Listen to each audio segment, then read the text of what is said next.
Bismillahirrohmanirrohim. Assalamualaikum warahmatullahi wabarakatuh. Syukur alhamdulillah kita bisa berjumpa lagi di channel ini.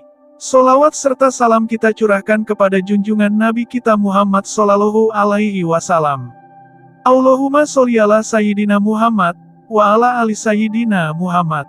Harapan dan doa kepada saudaraku semuanya. Semoga selalu diberikan kesehatan, dilapangkan rizkinya, dipanjangkan umurnya, dan diampuni segala dosa-dosanya. Amin amin, ya robbal alamin. Sahabat yang beriman yang dirahmati Allah. Video kali ini akan membahas tentang kisah legenda asal-usul terpisahnya Pulau Bali dan Jawa. Konon dahulu kala, Pulau Bali dan Jawa masih menjadi satu kesatuan daratan.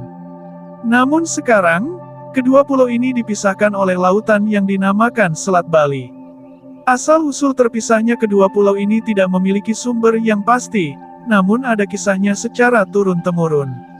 Apakah yang menyebabkan kedua pulau ini terpisah? Berikut asal-usul terpisahnya Pulau Bali dan Jawa. Alkisah di Kerajaan Daha terdapat seorang pendeta bernama Empu Sidi Mantra.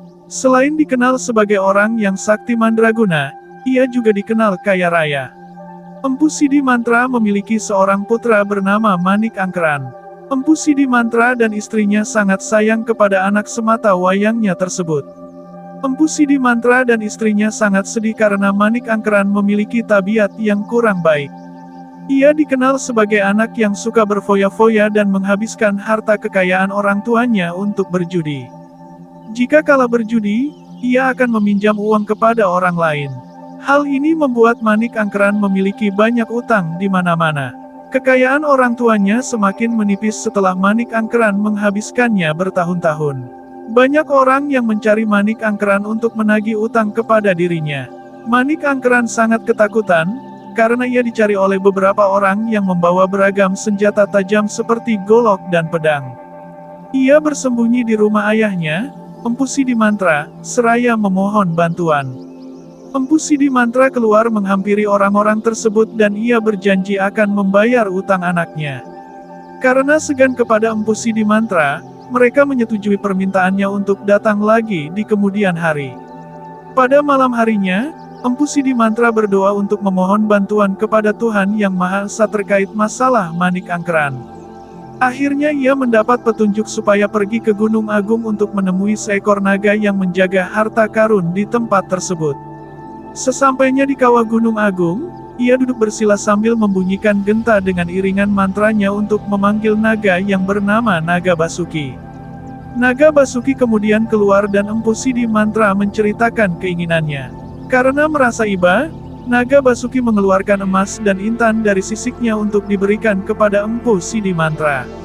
Ambillah harta ini, cukup untuk membayar utang-utang anakmu. Jangan lupa untuk menasihatinya agar mau berubah, ujar Naga Basuki memberikan wejangan.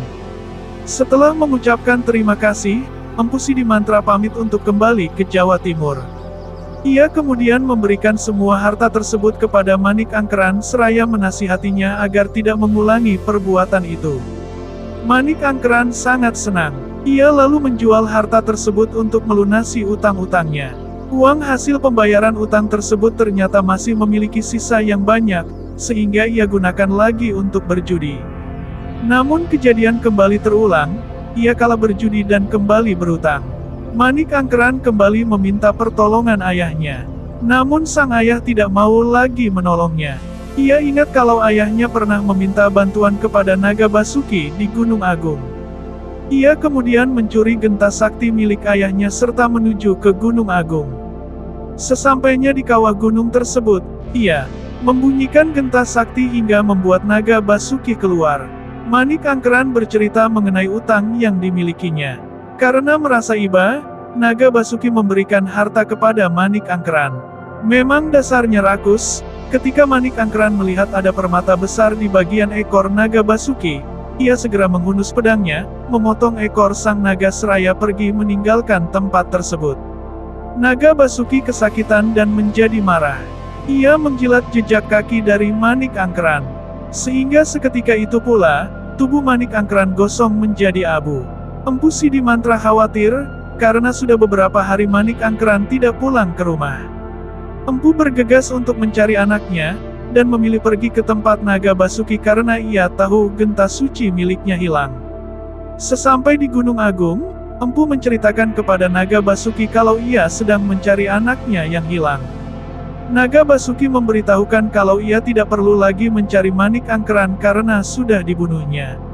Empu Sidi Mantra kemudian memohon agar anaknya bisa dihidupkan kembali. Naga Basuki bersedia menghidupkan lagi Manik Angkeran, namun dengan syarat, yaitu Manik Angkeran harus mengembalikan ekor naga Basuki dan hidup terpisah dengan ayahnya. Manik Angkeran lalu dihidupkan kembali, dan mengembalikan ekor milik sang naga seraya berjanji untuk menjadi manusia yang lebih baik serta akan tinggal di tempat naga Basuki. Empu Sidi Mantra sangat senang melihat anaknya hidup kembali. Ia kemudian berpamitan dengan naga Basuki untuk kembali ke Jawa Timur. Sesampai di wilayah antara Pulau Bali dan Pulau Jawa, Empu Sidi Mantra mengeluarkan tongkat saktinya seraya menorehkan tongkat itu ke atas tanah, seperti memberikan batas antara Pulau Bali dan Pulau Jawa. Lama-kelamaan, bekas torehan tersebut semakin membesar dan terisi air.